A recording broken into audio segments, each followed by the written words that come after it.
Joseph. Let me hear what Joseph got to say, y'all. Joseph, go ahead, Joseph. Hey man, like it's a lot of people. Like he ain't had to say one mic this whole panel. And as soon as we get on this Devin conversation, y'all say y'all don't care, but it's like a lot of emotion coming Because out. we So won't try to like, shut about it. I mean, y'all care. That's all I had to say. So like, Good. you're Okay. saying that y'all Anyway, don't back to care, but Boots and y'all Bud. care. When Bud, do y'all believe? I don't believe that Boots. One thing I will say about this conversation I don't like. I feel like people are trying to say that Bud ducked Boots. I don't think Bud ducked Boots. I think he has the right after he beat Earl to move up, do what he want to do. I just think he shouldn't have said. I think what they went wrong at was trying to force this idea that Boots was scared, had an opportunity, and turned down the fight, because now people are coming up with all these receipts.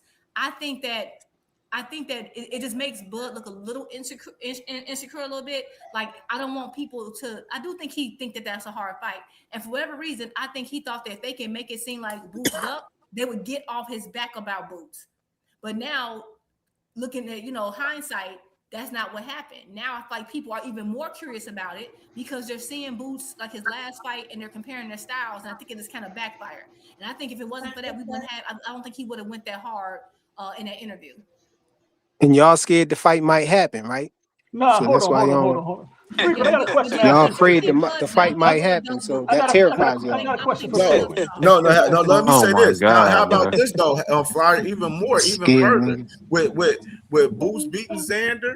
You know what I'm saying? He beat that motherfucker June 27th. That motherfucker Devin, he wanted to fight. He can push his WBO position for the fucking fight because the Boots would be the WBO thing. How about that? When He Devin can was push. calling out Xander, y'all said he need to call out Boots instead of Xander. What changed No, now, we bro? wasn't. No, Freaky, that's a lie. That's a lie. They Frequent, were saying, why stop would you that Y'all fight shit, said him? bro. y'all said Stop. Xander was a That, cherry pick for This Devin. is Y'all no, did not that's say a your that. lie, bro. platform, Bro, that's Frequent, not the frequent. bro. conversation, This is Frequent. not Yeah, your we're not I talking platform. know about it's that. not, but Exactly. why I Shut can't up. reintroduce it? Nah, Frequent. Because y'all bro. We said it. ain't doing that. No, Nah, do you it on don't your run show, this Frequent. show. We ain't talking about You that right don't now. run this show. Okay, Exactly. let's forget Let's about that. But Not y'all let's this did talk say show. it about all though. this Devin Y'all Nah, Gates did shit. say Frequent. it. Get your shit up They were and what saying, you why would you learn, fight nigga. Xander at I don't 154 Y'all think and he did not say Boots was. at Shut up 152? and what You yeah. you know So that. Boots learn, still at nigga. 154. What changed, bro? This shit different over here, bro. That motherfucker ain't what trying to. Devin ain't trying This, to go up to 154 and fight Boots right now, bro. And you over see, here y'all trying don't to want him push this to. whole I know. shit. I understand. No, because he's Hey, not fire, trying fire, to. Man, could He you fire. made I that imagine what decision understand, Boots? man. 147. Can we You imagine know what what Boots will changed? do to You Xander? about to start dropping I names. see why This y'all what don't be wanting changed. Shakur and Tank Hey, to fight. Y'all say Tank hey, don't gotta See, see now he Shakur. see it. Hey, yeah, I hey, Cam, you understand the are whole literally losing situation viewers now. because of Flyer. Thank you. hey, Bow. thank Thank you, you. thank you. Dondrick, you can come up now, brother. why y'all What's kick on? him off, God, man? dog. Because he's just trolling. He acting stupid. Nobody got time for Y'all somebody who kick acts him stupid off, who You know can man. better. pull up now, Dondrick. Y'all hating on my boy Fleur, man. Nah, But he the, knows the better. the He just lies is acting what's out. crazy though. They tried to run with the BLK Prime narrative, and then that got debunked. And then they come out with this WBO narrative, and that got debunked. And what's crazy, what I realized from my last show is once a narrative starts, it doesn't matter if you got the facts to prove it, debunk it. It does not matter. Once the narrative has started, that is what it is. It don't Never gonna matter if you stop. debunk it or if you show proof. It does not matter. I literally showed proof of how the man was still in the rankings and that the story that Bud is telling is just absolutely not true. And they still just moved the goalposts and was still talking about, well, why didn't he petition? Listen, it's not about why he didn't petition. The question is, why is Bud lying? Can somebody answer that? Any Johnson bouncer want to answer that for me? Why is he doing that?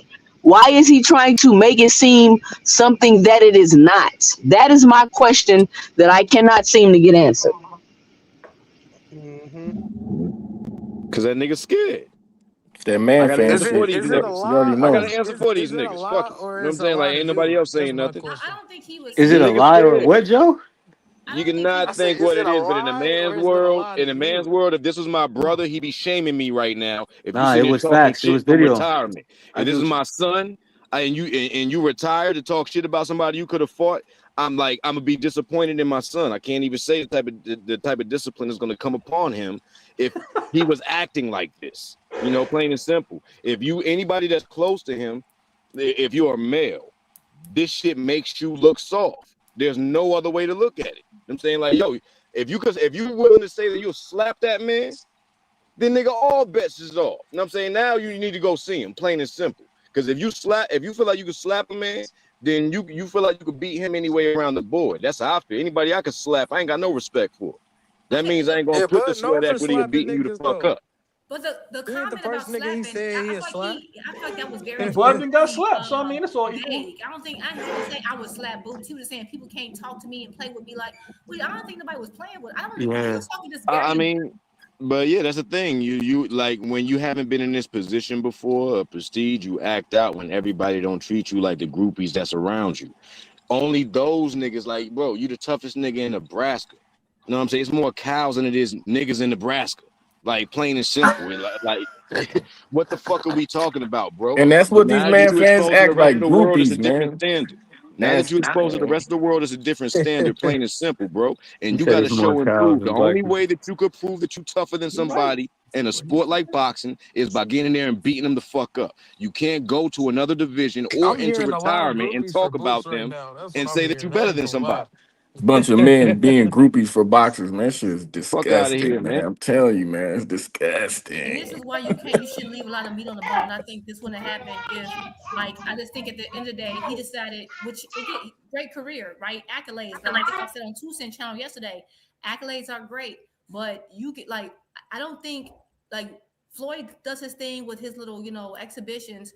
But for the most part, he fought pretty much everybody that could be to fight. He was never undisputed, but he didn't leave any meat on the bone. So when people bring up other fighters, he's fought off pretty much every style, everything you can think of. I don't think he gets his ear, like, it's not a lot of meat on the bone. It's loud enough for us to say, well, what if he would have fought this person? It doesn't come up because he fought everybody there was to fight for the most part, right? And I think that's the problem. I think it's going to be something that kind of nags at Bud a little bit, because you can say I had these accolades, but it's the matchups. And if you leave too much meat on the bone, this is what's going to happen. And that's why I did wish he would have just fought Boots, because you fought what's his name, Abanesian and then Madrimov, but are those fights that anyone's gonna be like talking about? No. And I just think belt or no belt, you get in that Boots fight would have really solidified this conversation wouldn't be happening. Accolade or no accolade. It just shows you that the matchups matter more than the accolades. My boy Don. You don't want to hear that. Nah, I'm gonna tell you what don't matter. Frequent. Cause you knew he was gonna come up here with some bullshit and y'all be letting that nigga get that shit off. I don't understand. You knew he's gonna come up here and bullshit because nobody wants to see Devin versus Boots. I don't care what nobody said. Don't nobody want to see that fight. We want to see you Devin get it in with Ryan. Why he ain't calling out Ryan? Why he duck rolling? That's the question I want to know for Devin. And Boots got a fight coming up. So why is Terrence Crawford so goddamn mad? Let that shit go. Niggas got too much hate in their heart. That's the problem. Well, I got a lot of hate in my heart for Shakur, so I can't say nothing.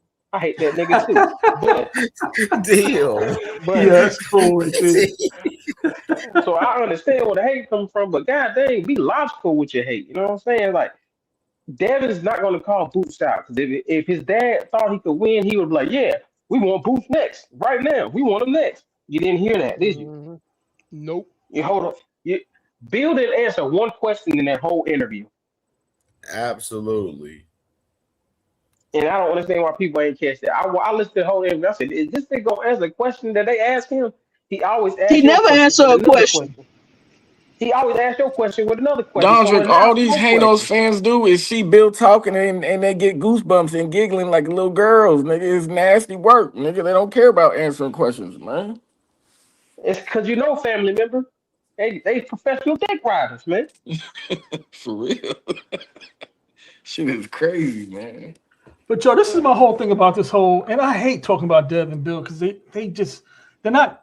Devin doesn't fight well enough, or Devin doesn't entertain me well enough for me to really buy into anything they talk about. But this is simple. And Frequent thought he was slick. He did a Bill Haney. He skirted the question. But CamJ asked him, well, if Boots beats Xander, Dev could just petition the WBO to get that fight. He ain't got to call him out. The fight is there for Dev to make. All he has to do is petition the WBO, like, yo, I want this fight. So all this calling him out is ridiculous. It's redundant for him to call Dev out after he beats Xander. And for what? Dev, you're the one who talking about fighting Boots. Your father's the one talking about we got your work to Bud. So if it's all of that, then just ask the WBO to make the fight at 154 for the unification of two belts. Well, because that's not what he really wants, P. That's why I told y'all they don't really want the fight. They did the same thing to Tank. They want. Remember, they kept saying, "Well, why don't Tank call me out? Tank need to call people out." What they want is someone whose name has some, with some steam. They kind of hot. They want their name associated with them. That helps them with their bargaining power. That helps their bargaining power when they're trying to go to fight someone else. He utilized Tank's name to get him all kind of deal. Oh, the potential of a Tank fight, potential of Tank. You want to beat that person's nemesis, it boosts you. If he actually goes to WBO, the fight will actually be made. That's not what he wants. he wants people to call. They want to call each other out and they want to yap back and forth. That's what they love. You notice that they love a lot of talking. Oh well, Boots now has to call this person and do this. Everything they do is for show. They love a lot of yapping. They don't want these actual fights. They don't want them. That's why I keep telling you. The Haney's been doing this. Freaking know what he was doing. He came up here to make the conversation about Devin and Boots because Boots' name's buzzing. He kept trying to change the topic. That's why I said I wish I would stop entertaining him and arguing back and forth. That's what he wants. He wants that. They're trying to build Devin's name up. Devin is kind of shopping right now. And without his name tied to anyone other than Ryan's, because you notice they don't want to be associated with Ryan anymore. They don't even mention him anymore. They need other stars that's coming up. And they see like Boots took his spot kind of at Matchroom. And that's what they're trying to do. That's not what they want. That's why we shouldn't be like half the stuff frequent and them say we can really just ignore it. Man, what's good? What's good? Face, what's good? Face, what's popping, bro? What's the deal, man? I was happy to see you was back online, bro. I'm like, man, you know, appreciate you, bro. You already know the vibes. Waiting on all the updates and everything, man. But sure. Hey, you know, Face, don't come up here with that bullshit either. On the real though, Terrence Crawford should be satisfied with his career because I think he had a real good career. I think he did a lot. I think he worked hard. I think he fought a lot of good fights. But you know, just like on the fan side, I guess guys get kind of excited if they see like any little thing that can push a fight. So I guess they looking at the reaction like, oh, you know, maybe Bud might come out of retirement, but I think Boots is I think Boots could keep stirring the pot because they've already started going back and forth now. So if he say something like it's real direct, it's real, it might make a fight because Bud don't look like he that retired. We see guys retire and come back all the time. So, you know, as a fan, want to see it stirred up, but at the same time, I think Bud should be happy. I know he hear a lot of hate. I know it's a lot of people that really, really despise Bud. Like, they hate him bad, you know, but he should just be happy with himself. I like that. That's some soft ass shit that you just did. That's the softest shit I ever heard in my motherfucking life. Can I ask y'all a question? Can I ask y'all a question real quick? How come when it comes to certain people's favorite fighters, they like, oh, well, you know, when he was 8 years old, he stomped his toe and that messed him up psychologically. So that's probably why he be lying on the internet. And they go through all of this extra shit to just try to justify and logically think about what could possibly be going on and why things are happening. But when it comes to other fighters, they don't do that at all. It's like they have no rationale at all. Like the way y'all are trying to rationale this out, like it's just crazy to me the hoops y'all jumping through. Like y'all the universal circus up here. If Bud wanted to fight Boots, he should have just fought him then. Like, why do you gotta sit out, talk shit from retirement? Like, either you're gonna fight him or not, bro. Because I'll be honest with you, I wouldn't fight Bud coming out of retirement. I don't know what the fuck you been doing. Know about and then I'm running around here getting all the belts, and you think I'm gonna give you a shot when you didn't give me a shot? Like, what are we talking about? If I was Boots, I wouldn't do shit. Like I ignore Bud, but you didn't. First of all, not only did you not give me a shot, you never gave nobody a shot because you never defended when you got undisputed. Bud is a selfish ass nigga, bro. Like the nigga just been running around getting opportunity after opportunity after opportunity. Don't give nobody no opportunity. You so entitled that you feel like if you want to come back to fight Boots, he should just fight you cause of what? Cause of what? Boots doesn't need to fight Bud. He's already retired. So it's not in nobody's brain that they gotta fight. So Boots don't need Bud. If Bud want to fight and come back, it'll be Bud that needs Boots. There it is. I mean, there it is. Crawford's a fucking scumbag. Plain and so simple. that is what y'all don't. That's what y'all not realizing. Everybody talking about, oh, he's 3 times undisputed. And with those accolades, That nigga still not needed. He's still not needed. Straight the fuck up. She Straight up. cooking. Good God. Forgettable ass niggas. Forgettable ass niggas.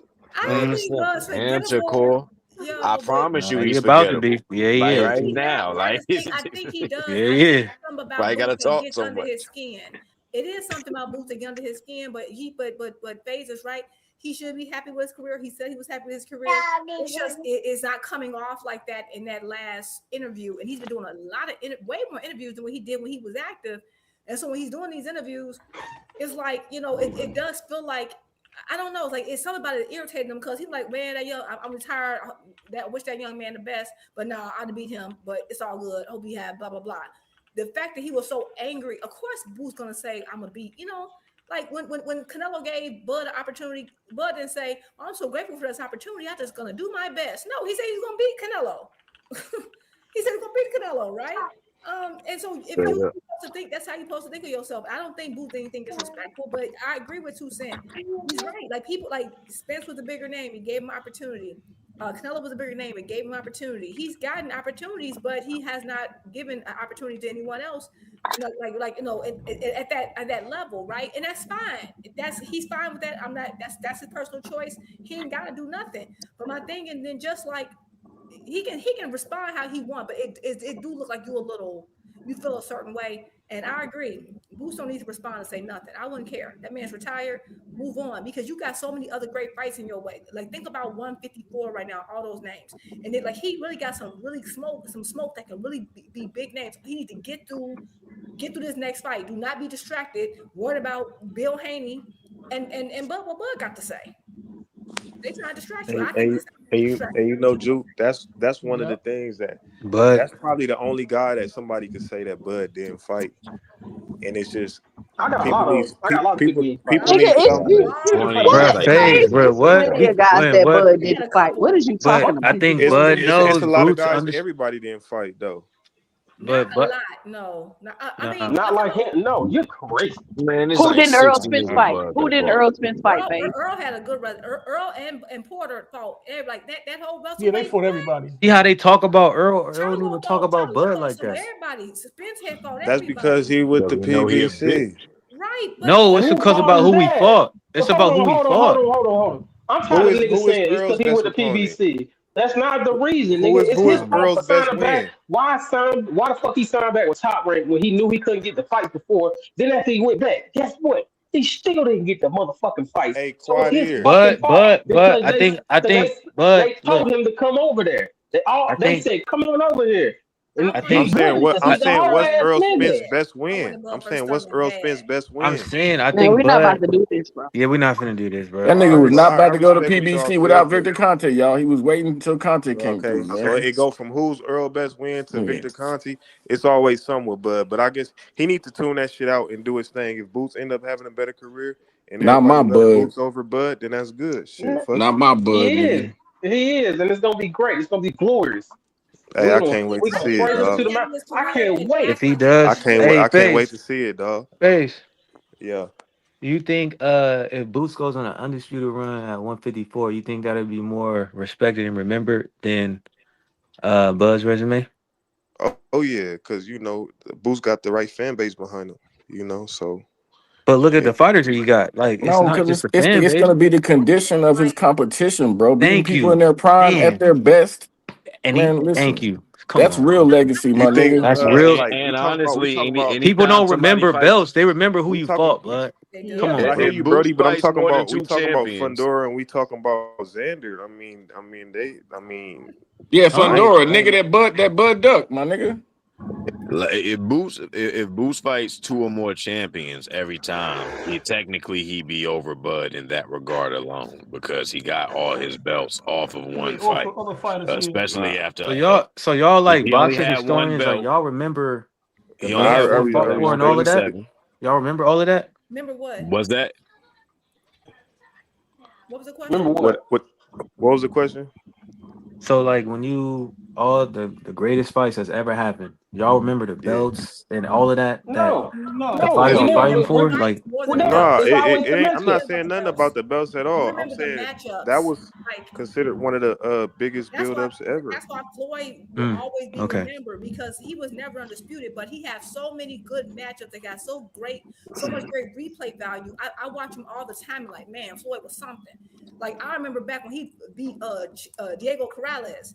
And I love Diego Corrales, and like he was like tearing everybody up, and Floyd destroyed him, and that was the beginning of his story. And I remember all those fights afterwards. Like I remember, Hey, like Juke. I remember what belt was on the line. No, Juke. After that though, when was he in any like 50-50 fights after that? Diego It Corrales, just didn't happen. I think he was. He was in a bunch of 50-50 fights after that. I think if I can remember, I'm I think De La Hoya. talking about Diego Corrales. He was the. I think he got to the motorcycle accident. Remember, he got killed. Right? I mean, he got whatever. I think he was the underdog in the Corrales fight. I feel like I gotta go back. It's been so long. I think him and Oscar was close. I can't remember him and He was. I think he was the underdog. Well, Oscar, he probably was.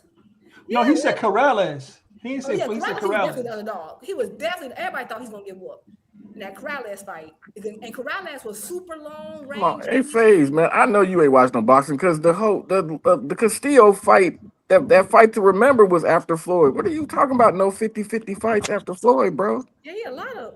I don't know. Oh yeah, the Castillo fight because that was the that's when he had the rematch. Corrales died He died. I mean, he got killed in that motorcycle accident. It wasn't too far after he fought Floyd, I think. I don't think. Yeah. Man, he fought Casamar. He fought a bunch of niggas. Oh yeah, cut it out, man. They said Floyd had so many good fights. I guess I said belts. FaZe don't be watching no boxing. FaZe a Haney fan, man.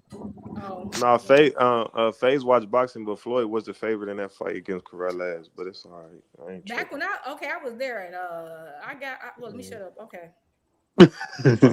No, FaZe not. Today, but I know back then he was not because Diego. Yeah, I don't know if Floyd was the favorite against Diego Corrales, bro. I don't know. And the internet wasn't even. Wasn't nobody talking about? Hold on. Y'all gotta remember back then. I gotta look that one up, man. We weren't talking about favorites back then. Yeah, that was supposed to be an uphill battle for Floyd. Niggas was not counting Floyd out back then. Sites back then. So that's how I know people be trying to Google stuff from the 90s and trying to tell you something. You had to be there. No, my whole point was like when he fought Spence, that was like the biggest fight in the it was like the biggest fight of the generation. The last 5, 6, 7, 8, 9 years. Not really, because Ryan, how and Ryan and damn Tank did more. It's so half of what Tank and Ryan saw. It wasn't the biggest fight. No, it wasn't. No. The reason why there was so much hype around that fight because 147 hadn't been undisputed in I forgot how many years it was, but had been undisputed since Zab. Since 4-belt era. It made sense, you know what I mean? But so that was Spence's whole goal. He was he put all the effort to make the fight as big as it was. You see that Crawford ain't try to get no other belt from anybody. He only felt comfortable fucking with Jeff Horn. Plain and simple. Hey, Sam, but them dudes, 5 damn years. PBC had the belts, and them dudes wasn't really messing with. So go over there and get it. So go over there and get them, nigga. Well, at that time, let me tell you the thing. All them fights was lined up for Spence. Them was all lined up for Spence. See, that's bullshit right there. Hold on, anybody could have got those belts. Anybody at PBC could have got those belts. To go where the belts were. After Bud beat, what's the guy that beat Manny? He was open. He could have left Top Rank. This was after Bob Arum told Bud he killed his biggest fight with Manny. He killed the Manny fight.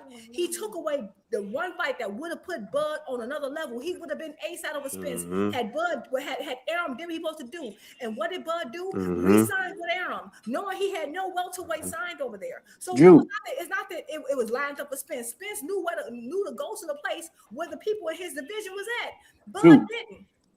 Bomax PBC. That was a choice. He made a choice, and it was his side that was like, we don't fight PBC. It was when Spence was Bradley mandatory that they was like, we don't fight PBC. We don't make fights with them. PBC was making inroads. They were making fights with other people. Charles Martin. How you think Anthony Joshua got a belt? If it wasn't for Al Heyman, Anthony Joshua would have never got to become a champion. He let Charles Martin go to the UK. Hey, Bomac told too. Bud They not to said, sign the they say contract for this. Manny. So he had a contract for Manny Pacquiao. He just didn't sign it. So he dug Manny. Yeah, Nick, Bud fans just They like to said forget this shit. They got selective memories. I remember everything though. I remember Bomac fat ass saying, "I they told Bud not to sign the said contract." You sound like a robot, bro. how long was Virgil Ortiz the mandatory over there? Virgil Ortiz said he wasn't ready and he was Terrence Crawford mandatory for like 2 years. Look, it's all good. That's how Porter got the He fight. never Like people put the trying to like petition be in right with here, Virgil like Ortiz. PBC at fault. Like it's crazy. Imagine like I signed to a like that's like I decide to work at McDonald's and I'm mad that I can't get all the benefits of Burger King. Like you're like what are you talking about? Like, think about that for a second. Yeah, I signed to work at McDonald's, but Burger King paying more, and they should be looking out for me. What? Like that doesn't make sense. That doesn't make sense in any other setting.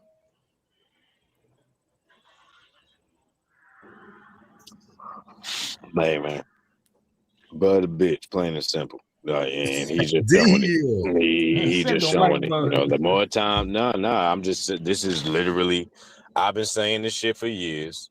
And I actually said, and I said it in many of very cryptic, but, you know what I'm saying, like very accurate wording.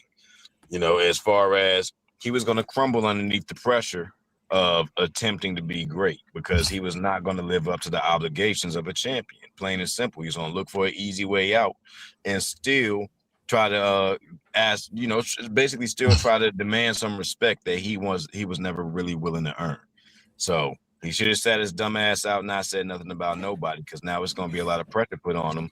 And now we got to go back and analyze all those lies he told. That shit that you sent in that stream last night, for those who haven't seen it, is a multitude of lies. Guaranteed that it's like, I don't know how any fan could defend any of that, but y'all are still up here attempting to somehow. And I don't know, man. I just feel like it's embarrassing at this point. You know what I'm saying? Sin, real quick. I can never like a nigga this much. I Hey, can Sin. never like a nigga that much. After all them buttercups watched the breakdown 2 cents gave, all they were saying in the chat was Boots should have they should have pressed the WBO. But here you are, you hear them saying Boots need to call out Devin. Devin don't need to press the W. These niggas always moving back and forth depending on who they love, man. Shit is disgusting. Yeah, man, it's pathetic, plain and simple, yo. But I don't know. I just don't think that we're dealing with men. For their guy. I don't think we're dealing with men when we talk to these type of people. You know what I'm saying? When Yeah, you what's present that? Hey, did y'all hear what I was talking about? Did y'all hear Roy Jones' perspective earlier, man, about the Zuffa, man? That shit was crazy, man. Bro was cooking up crazy. Let me go and run that. Oh my God. Yeah. I'm glad Roy finally said something real in his life. Same as UFC. Same as UFC. They determine who become who. It's not about talent and winning no more. It's about who they want there. And that's what they're trying to do to boxing. I'm sorry. That's not right. I don't care who you are. Talent, skill, hard work, all those things should determine who's the best. And you should have an opportunity to get a shot at the best if you want the best. Not have to kiss their ass to get to the best, but they got total control of it. You got to kiss their ass or you can't fight. You got to move out of the country. That's right. That's what we want to see in boxing. No, it's not. But that's what's about to happen. And they too idiotic to understand that. Most of the people around too idiotic to understand what's really happening. They don't understand. By the time they get it, it's already too late. It's almost too late now. Nico understands. That's why he went there. Oscar understands. That's why he went there. But most people in boxing don't understand. They see you money. Oh, that's great money. No, it's not. It's great money now. It's not great money tomorrow. History's going to be erased. There's going to be no such thing as WBC, WBA, IBF, and WBO champ no more. Chance Crawford was known for being the four belt era champ more in 3-weight division. That's going to be gone now. No such chance to do that anymore. And that's what we want in boxing. So we're going to kill the history to make it look like UFC? Nah, make it out of here with that, bro. I'm sorry, I can't do it. You heard it from the champ.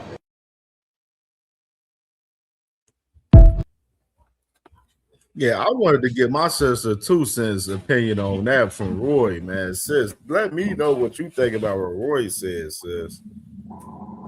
Give me a second. I'm gonna come right back. All right, let me go ahead. Go ahead. All right, let me Cam go with J. Cash. Let me go with Cash. Crypto.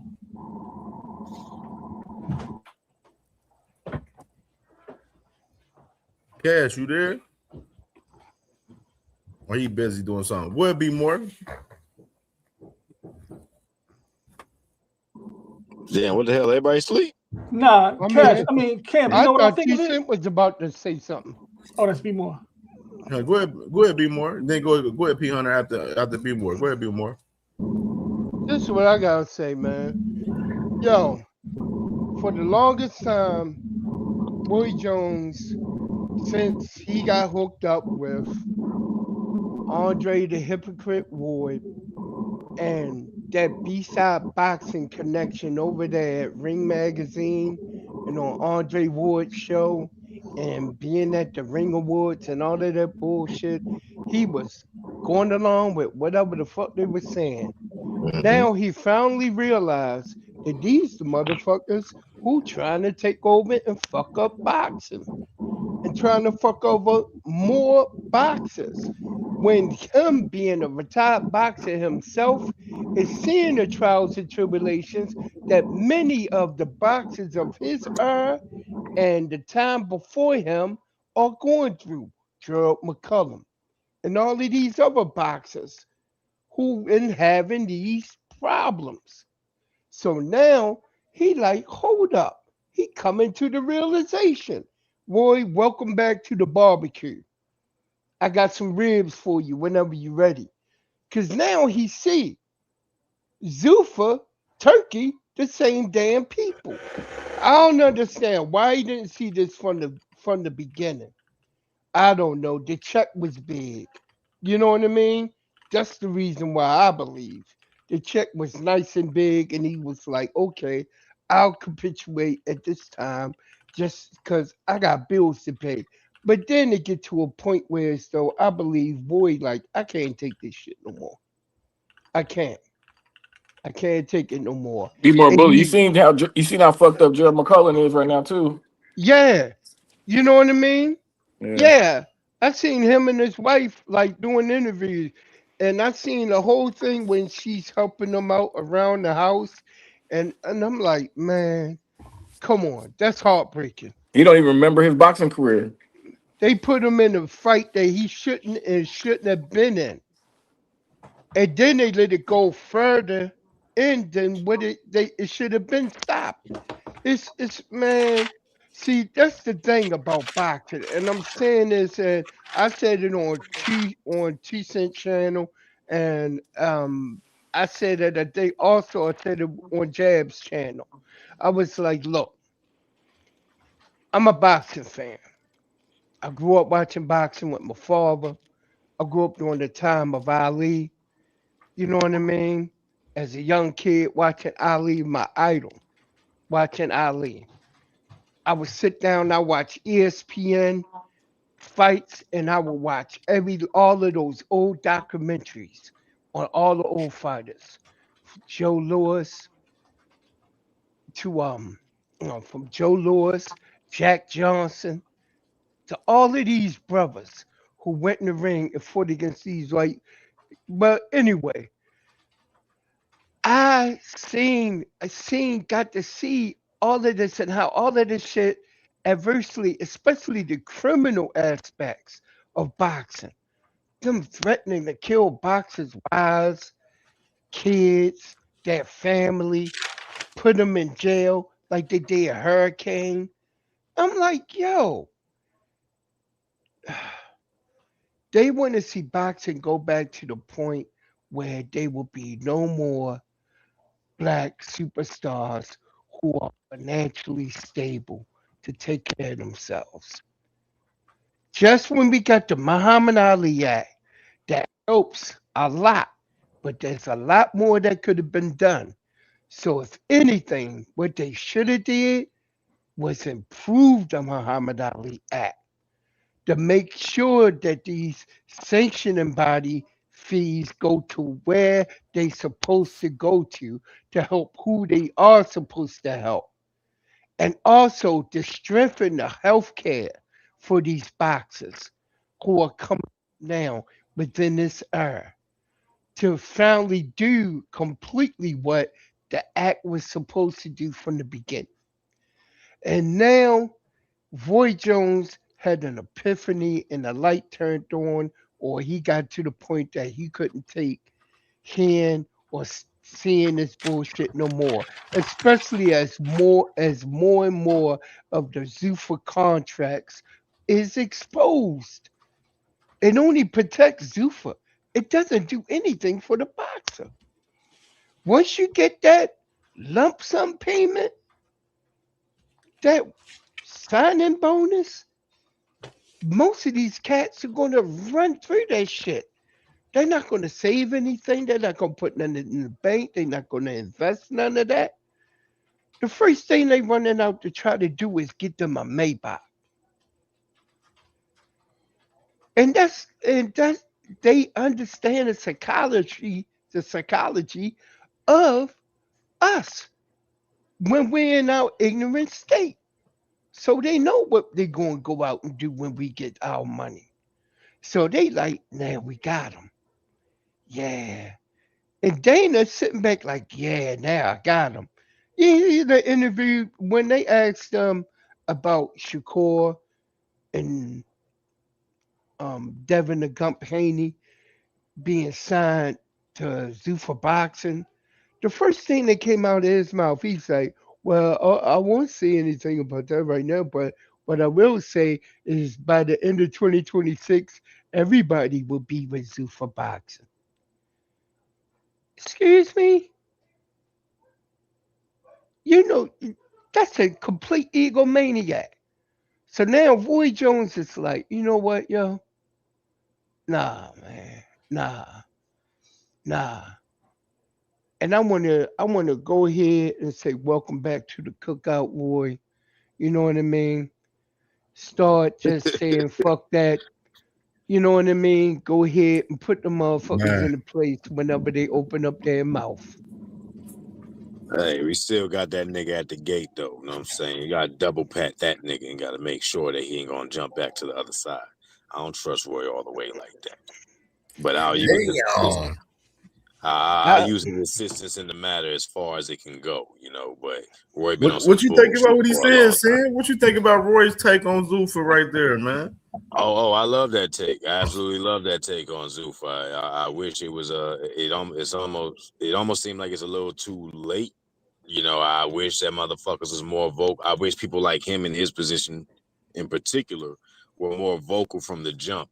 And he has a lot of insight and history on just Dana White's little rivalry and disdain towards boxing in general. You know what I'm saying? How Dana White pretends that he's a boxing fan, but he held back that Anderson Silva match from Roy Jones, and they have mutual respect for each other and could have really merged or bridged a little gap between MMA and boxing. But because Anderson Silva didn't talk shit or have that, you know, that wrestler background that he likes to push, he didn't want to give him that fight. Like, Dana White has always worked against boxing and fighters in general. So I feel like if you look at anybody with his track record, or if you're looking at any newcomer into industry in general, you should be able to point out 3 major benefits before they set up shop in your neighborhood. You know what I'm saying?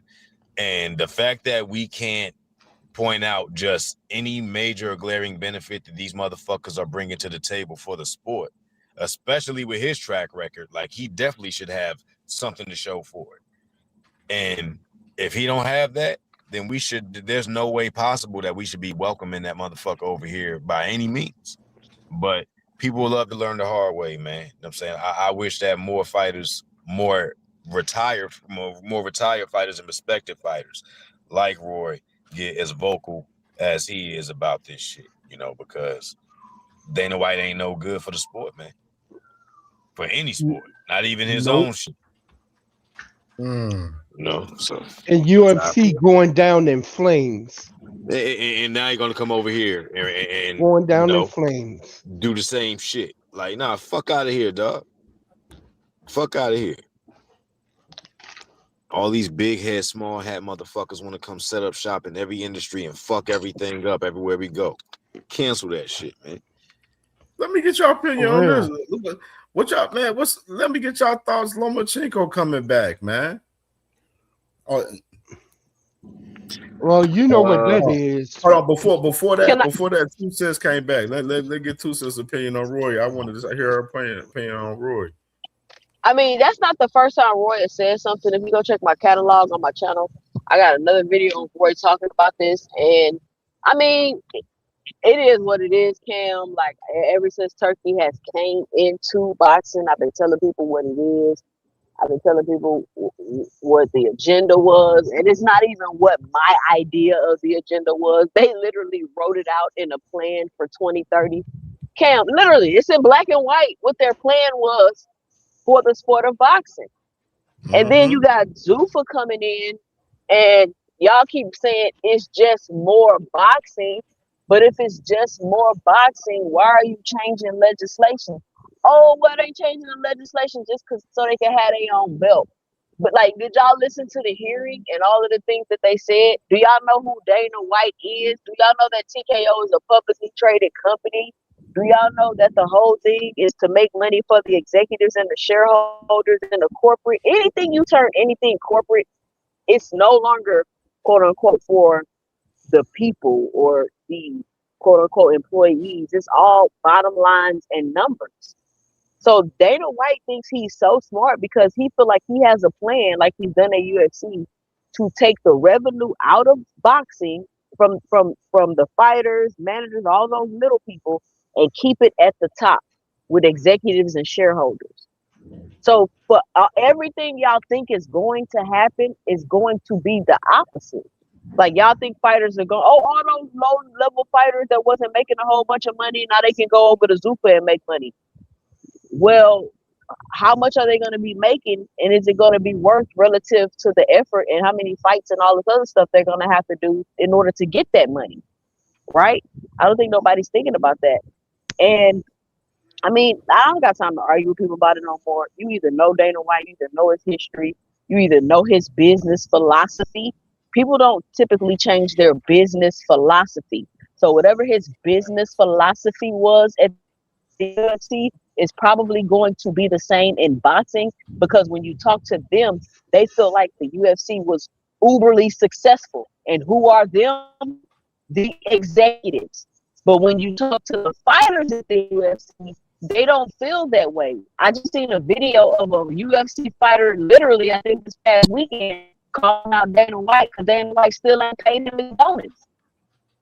Here in 4K, you still see fighters at the UFC begging Dana White for their money because he's not paying them things that he promised them. So I don't know how people are completely ignoring that. I don't know how people don't understand how, of course, they're going to make it look good. They're going to pay a lot of money.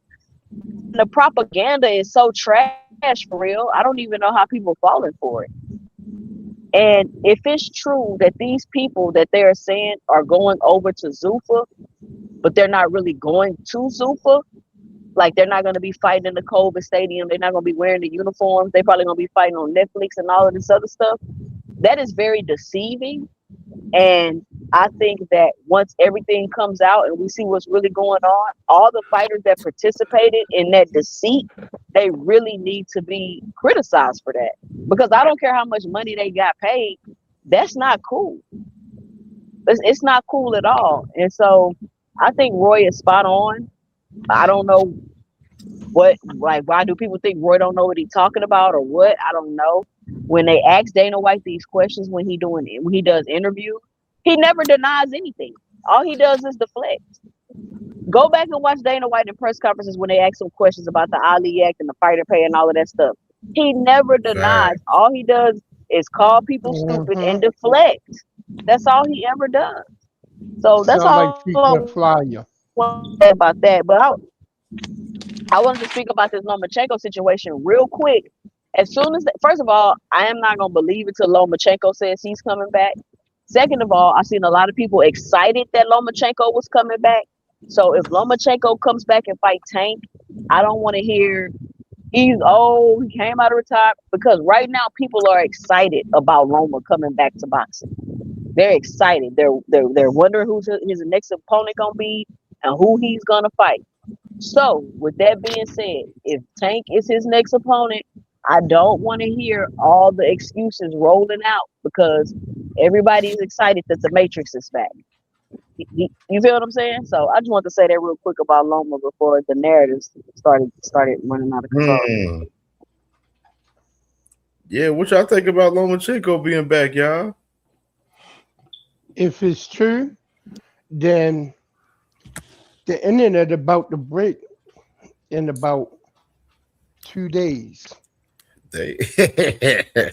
I mean, for me, I have to see if it's true first because Ring, I just don't really like Ring is not really a reliable source of really anything at this point. Not saying it's not true, but didn't the same people report that Devin and Shakur were in talks? You know, Yep. just like a few days ago, and I remember they reported some other things that ended up being false. So I really gonna just kind of hold my comments about it until I see what's what. But when it comes to this whole Zuffa thing, I'm like what two saying. I think you're absolutely right. I'm not even about to debate about it anymore because it's not debatable. Like at some point, if you're that aloof that you can't see, like it's funny because okay, they're dealing in UFC, WWE, and now boxing. You have people in boxing who are like, oh, he's gonna put money in the sport, and yeah, they might not get paid as much, but it's still great, and blah blah blah. So the MMA fighters complained so much that there was a $375 million lawsuit that he has to pay out for not paying people. I mean, just all kind of mess, right? Insider trading. That he has an insider trading lawsuit. So you talking about you hate things rigged now? Oh, you just wait, right? So he had that with UFC. Then the WWE, they're reporting that they're asking people to be take like a 50% pay cut, right? So they're getting less and less. And then another thing about the UFC, at first they were booming while they helped collapse the other MMA entities around them like Bellator, PFL, all that. Well, guess what's now happening? Due to lack of star power, their the viewership is flattening. Like it was growing and growing and growing, and now it's plateauing and slowly seeing a dip. Like my dad used to watch MMA, UFC. He don't watch it anymore because they don't have the star power. And why? Because what Nope. happens? You don't want a star because you have to pay a star a lot of money. They want to sell a product really cheap and then make a lot of profit off of it. They want to take the money from the fighters who are risking their lives, and they take the majority of the money. And they keep saying, "We're going to see the fights you want to see." The problem with that, you will for a short time, but if you remember, the UFC had all these bigger names. But what happened? They ran their course really fast. They pretty much all retired quickly. Why? Because they put them in all these like a fighter shouldn't have high profile fight at the high profile fight every time out. I know y'all think that's how it's supposed to be, but it was never like that in combat sports.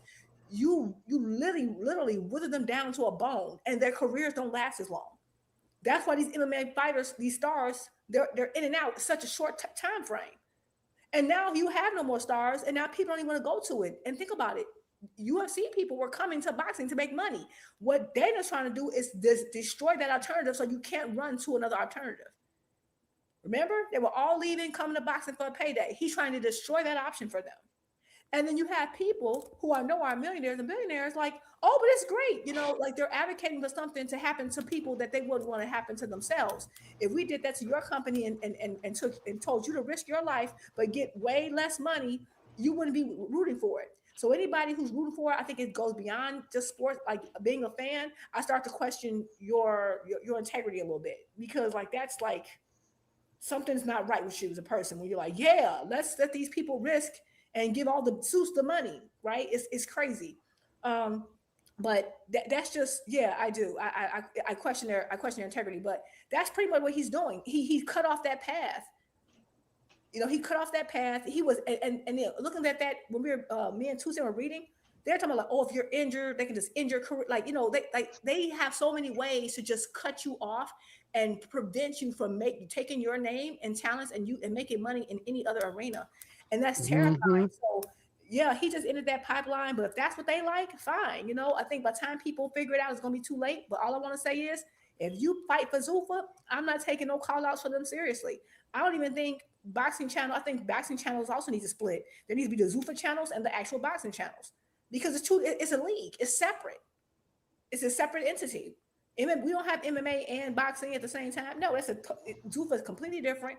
If your guy go to Zuffa, talk about Zuffa. We don't want to hear them talking about nothing in traditional boxing anymore. They made their decision and they delivered it. But with the whole thing with Zuffa and TKO, y'all gotta realize they're like Juke just said, that whole 50% pay cut.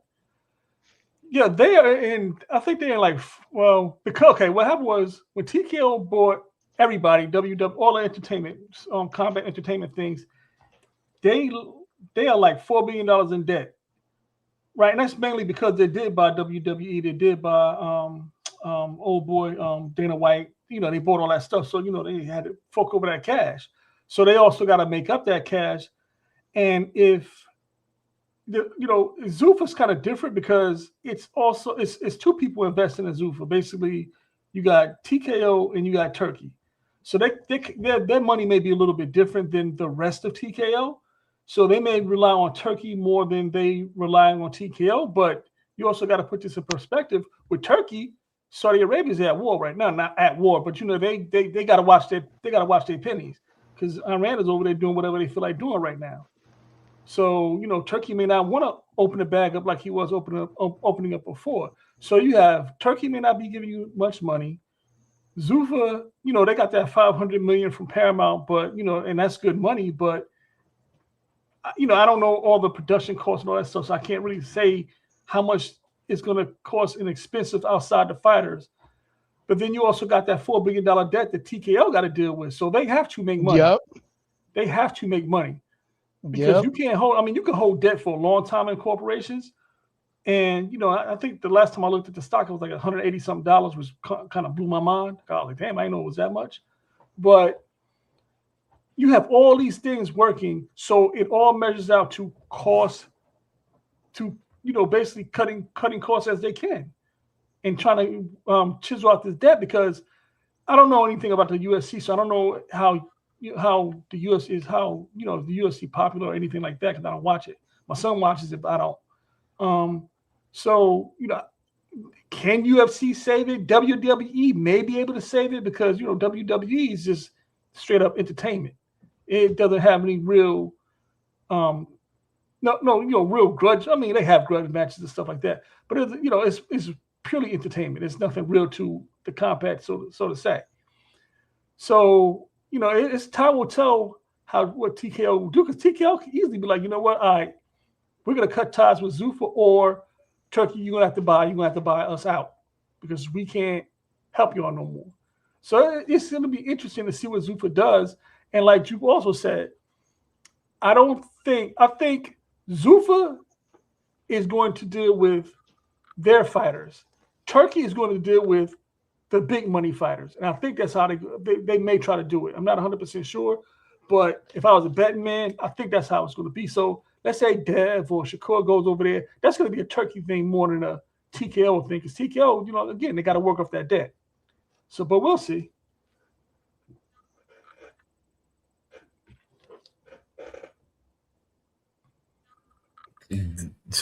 Hey, damn. It's crazy, boy. That boy Roy cooked up Zuffa. Fish fillet them boys, man. There's a lot of people waving the flag for Zuffa, but ain't even talking about the fights that just happened this past Sunday, for real. You know what I mean? Yeah. It's like that. Like, you feel me? We got cats out here on these YouTube streets, flyer, that want to go up here, spit a narrative, and then run. You know what I mean? I was like, yo, what? Oh, so you just going to deflect like y'all scared. Scared of what? Bill Haney don't have no motion. They don't have no motion.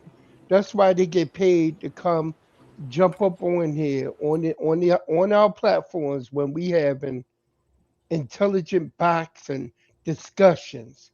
They hop up on here with their narratives that they got to spit out, that they get paid to. These niggas getting paid. Plain and simple. Let's just go ahead and face the fact.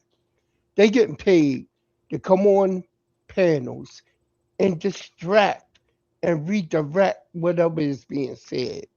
Then when they think they did something, they hop off and bounce and disappear. like ghosts.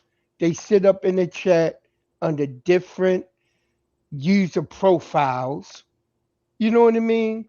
And say all of their bullshit that they be saying. You know what I mean? They get up on Fernand's channel and they harass him and shit. You know what I mean? This damn, I said, you know what I mean, about 4 times. What am I saying? Know what I mean? But I'm saying it. This is ridiculous. It's all the concerted effort to be able to drive the algorithm onto topics of discussion to redirect whatever is going on right now.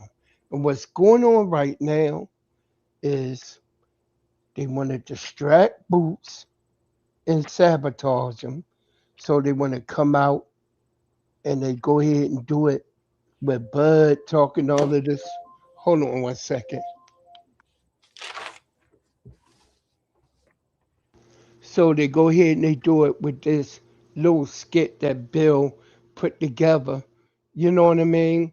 With Willie, with Gilly and Wallow. You know what I mean? On their show, they got used by Bill and Bud. I believe all of that was a plan. Just so we'd be here and we'd talk about this. You know what I mean? We gotta start. I'm not a content creator. I'm a pundit. I'm a boxing fan. I'm a casual. I'm getting back into the sport because for a long time I had got about the sport. You know what I mean? What brought me back into the sport was a little 5'9" kid from around the neighborhood where I used to hustle. You know what I mean? That what drew me back in. Isaiah, what you doing? What's good, bro? Yo, what's good, y'all? Can y'all hear me? Yeah, we can hear you good. Yeah. I feel like it's crazy because the only fight that they talking about right now for Zuffa is that Shane Mosley Jr. and Bochuk. But other than that, you know, these Zuffa cards, like, don't get me wrong, like I'll tune in, and they're good. Like it's action, you know what I mean? Like the only problem is how many people really taking time out of their Sunday when a lot of people don't work on the weekends, you know what I mean? So somebody who don't work on the weekend and then you got Sunday, you know, to kind of reset and make sure you got everything ready for Monday, you know, for the following week. And if you got a family, like it's kind of like, is you really about to watch Zuffa? I mean, right now it's cool. It's cool because like with my lady, like she lets me watch it, you know, because she got her schoolwork she got to do. And like she knows like we ain't doing nothing. But if we was doing something, she not about to let me watch that shit. But that's all I'm gonna say. Yeah, brother. Yeah, like bro, we talked about Serhii Bochuk, Shane Mosley for 24 hours. Then all the talk went away.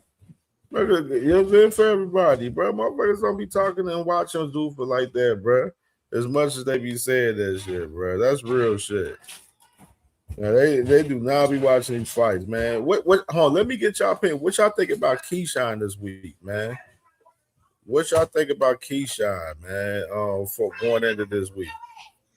Let me say something about that because I gotta get ready to go pick up my son. What? What I will say about this Keyshawn fight is when the fight come on, look at the crowd because the rumor mill says that they having problems selling tickets. You know, and it's funny that Keyshawn say he didn't want this fight. I didn't want to fight this fight. Why? Because you know what I mean? I told you who I'm going for. I'm going for Nair Albright. I think he beat the big brother. He should go ahead. You know what I mean? And I feel as though that he has improved. He improved a lot from that first fight. You know, he definitely improved a lot. And I think that Keyshawn, if he's not careful, he could end up in a situation where as though he be like Frank was near the end of the fight, holding on to get a bad, just to get a draw. Seriously, because Niall Albright, he can crack. And that's something I was like, whoa, that boy got some crack to him. And I was like, okay, you know, but I think Keyshawn definitely is a good ass fighter. I just don't like his antics and that bro romance shit he got going on with Shakur is kind of weird. You know what I mean? To me, it's weird. You know what I mean? Fighters supposed to fight each other. You know, and there ain't no friends in boxing. When you got to feed your family, you got to feed your family. When you got to climb the ladder, you got to climb the ladder. If you're really friends, you'll go ahead and get it on, and then afterwards, we meet up for a drink. But I'm going for Nia Albright. I like long shots. I like long shots. And what I'm seeing right now is definitely a good long shot. You know what I mean? That's why I'm going for Nia Albright.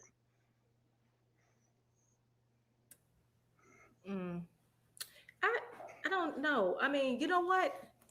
I mean, the one thing I will say is interesting about Keyshawn versus Albright is that it's at 140, and at least I've seen, they both looked good at 140, and so I'm wondering. So, of course, I'm leaning Keyshawn, right? I'm gonna go back and look at the tape. But one thing I am curious about is sometimes when you see two fighters fight, and of course, Keyshawn definitely won, but I will say Albright was able to kind of get some stuff in. It's like he found the rhythm, or I don't know if it was got Keyshawn's timing, or if Keyshawn really kind of like stepped off the gas, or I don't know, was coasting. I don't know, but he did do better at the very end of fights. And sometimes if a fighter feel like they found something at the end of that fight, they'll come out in the second fight. Like for them, it's like round 13. You know what I'm saying? So it really depends. So I'm wondering like what Albright can do differently, and if he will be able to, and if that extra weight will help. And then that's another thing. Like, is 140 even too much for him? Because didn't he come in a little heavy versus Martin? Yeah. 140. Yeah, I think he barely made the weight. Yeah, I think he was over 140. I'm almost positive he's like 142 or 143. And no, he's a big. So they thought initially at 135, and I think that extra, the extra weight gonna look good on both of them. So they both look better to me at 140. So I am interested to see what that is. I think it could be a more compelling fight, just based on that. But I still expect Keyshawn to do what he do. But one other thing that concerned me was that Keyshawn was like, "This is not the fight I really wanted," and blah blah blah. You want this? That always concerns me because sometimes fighters like really need to be excited about the opponent they coming after, need to really kind of lock in. And if you kind of like this, fine, I'll take it, blah blah. You can. This is not the Albright is good enough to where you don't want to come in there, half stepping or slipping. So that's the True only that. thing that makes it interesting. Come like, he said that, like he was like, I didn't want this fight, blah blah blah. I'm like, oh Lord, don't slip up. And you're in Virginia again, so you gotta bring it. You gotta recapture whoever you think you may have lost in that last situation when you were in Virginia. But I'm also just happy to see Brian back. I really want to see how he looks with his new trainer. And yeah, that's the main thing about the reason why they having problem with ticket sales is because people pissed off at him from what he did last time when he came in overweight and he didn't fight, and people had already paid their hard-earned money. Look, I know I got family down in Norfolk, Newport News. Yo, it's rough down there. And if you got cats that spending the last of their money to pay to go to the Norfolk Scope to see a fight, you know what I mean? And you not there after they pumped up this fight for so long with you, the hometown boy, and you crash out. I know The people, they mad. They pissed off. They like, yo, so now look like they not even really selling. They not even selling any tickets for the fight. People not buying the tickets. There's no option to get your money back, right? You just gotta right? There's no option. Sometimes they will give option. I think they just had to. You just stuck. Oh yeah, that would prevent me from, that would make people second guess buying tickets. Yeah. Yeah, they ticket sales, man. They've been talking about the ticket sales the last day, saying that the ticket sales ain't been that well a little bit, but I mean, I see it got some people going to it, man, but it's definitely looking a little shiesty, look a little shaky, man, for real, compared to what everybody assumed. I assume I thought he was going to be able to still get his crowd and keep, still keep that crowd in Virginia, especially with, all the work he still do out there in Virginia with, the kids and the community and everything. But I don't know, man. Shit ain't translating right now, but hopefully it's Wednesday. Hopefully they build and get this shit there, though. I don't know, man. Another cautionary tale of a B-side boxer who can't sell in their hometown. And maybe he was selling before. That's the thing. He was selling there. But the ticket this time right around, man, I don't know. Some people probably still feeling the way. You know what I'm saying, about that incident with Nair, man. You would have thought that would have enhanced people to want to see it even more, that Nair is actually fighting him now. You know what I mean, there. But I don't know, man. The promotion been a little lackluster. I see them, Top Rank, they're doing their best, and the zone, promoting through the socials and everything heavy this week. But Keyshawn doing his part, trying to, do his part, promoting on his shit. And Nair, I see them doing their thing, but I don't know. It's just like the interest don't look as big as, a lot of people expected in this fight. Yeah, and I'm interested in this fight. That's the crazy part. I'm interested. I don't know about everybody else. I'm really interested. I asked for, but I'm interested. You know what I'm saying? But I think that this is also a good lesson for Keyshawn, because you have to respect your paying fan base. You should, because the whole point of boxing is that you want, like, people can fight and just, like, you can go somewhere and they can just give you money. But at the end of the day, you supposed to, that'll make you dependent on somebody's generosity forever. That will make you dependent on one man's generosity. You want to be able to get your fans coming out supporting you. That's way more. That's way more reliable than one person's generosity. They want to pay you or not. Plus, if you want to grow the sport, you need fans support. Like, the sport can die if look at those. Look at those Saudi Arabia cards. Like the energy was just trash because they don't really watch they'll pay you, but they don't really. No one's really. They don't have a boxing fan base there really. And but how you grow boxing is by growing the sport, by bringing in new people to watch. And so what he needs to do, I think he has the ability to do that. So he just has to, be careful and watch his weight. Maybe that'll be a learning lesson for him. I think he thought that maybe when he did that the other side would have just went along with it, but they were like, no. I really think that's what he thought.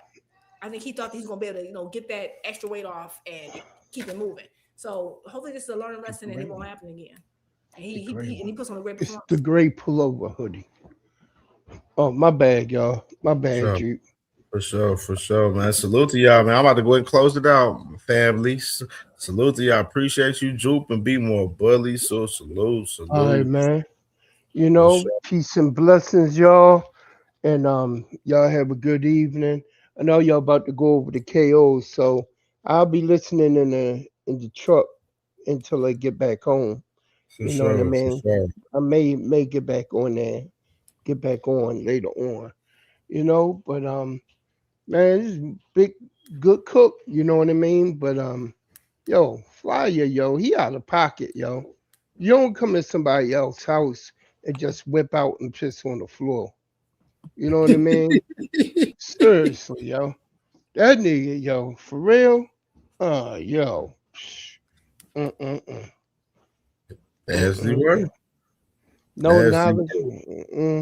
Straight up nasty work. Hey, he got his marching orders. He tried to get his man name out there. I see him, but I was just like, we don't gotta talk. Sometimes we want to talk about somebody else, dang. But thank you so much, Cam. Good today. More Billy, y'all. You already know, sis. Okay, see you all right, y'all. Peace and blessings. Appreciate y'all. Hey, that boy said he Flyer fan. Yeah, bro, 2 fans out. Boy, try to come up here and try to control the whole, you know what I mean, Lord, you know what I'm saying? The whole fun sway that we had going on with the whole conversation, bro, trying to talk about Devin, and it didn't benefit him, man. Per usual, man. Didn't benefit that motherfucker, man, for sure. You know what I mean? Well, salute to everybody, man. Yeah, and salute to my brother, man, D1, man, for sure. My brother said he gonna be live at 10:15, man. So tap in with my brother, Angry White Man Boxing Podcast. They're gonna be live at 10:15 tonight, man, for sure. Turn it up over there, man, for sure. You did. Yeah, man. Great show today, man. Great show today, man. Yeah, man. Too many, bro. Like, it hurt his feelings, man, when we had to put up, you know what I'm saying? Debbie cakes, big Debbie cakes, per usual, man. Boys is nasty, man. Nasty. You know what I'm saying? Of course, capping ass Bill. That man, nose candy Bill, man. These boys be getting their feelings, man. Look at him. Look at him in his feelings. In his feelings, man. Look at them boys, the Radio Clan, man. Radio Clan, another day of them boys losing again, man. Another day, man. Another day of losing, man. Been down bad. It's been nasty work. It's been nasty work, man. Well, salute to y'all, man. I'm going to see y'all tomorrow. So I'm going to holler at y'all for sure. Tap in with my brother, Angry White Man Boxing Podcast at 10:15, man, for sure. And we'll see y'all in the morning for sure. Tap in with your boy.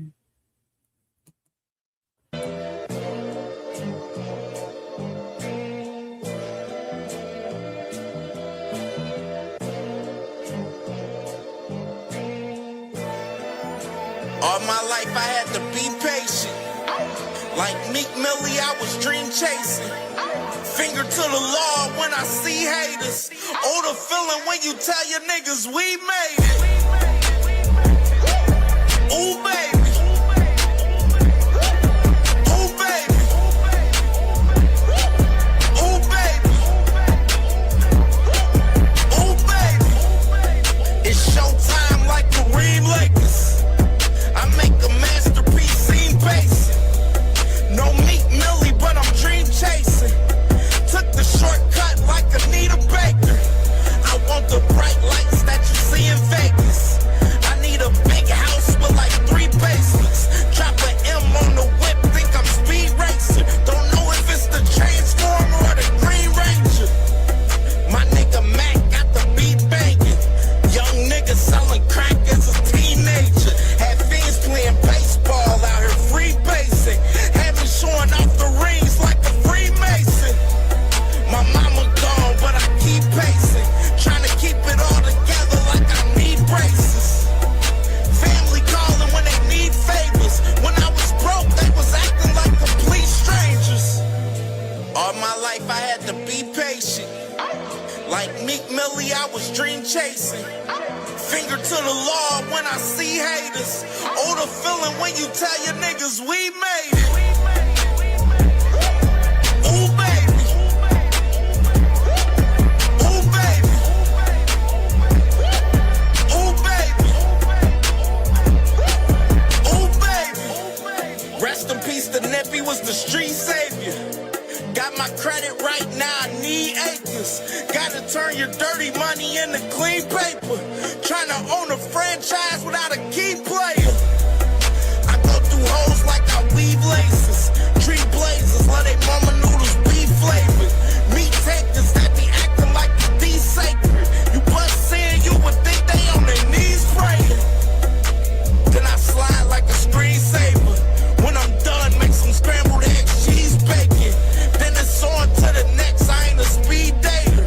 Little bitch ain't gon' hear from me till weeks later.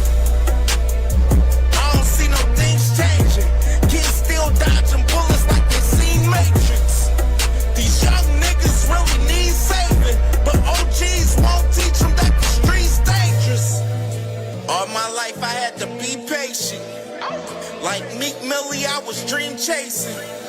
Finger to the law when I see haters. Oh, the feeling when you tell your niggas we made it.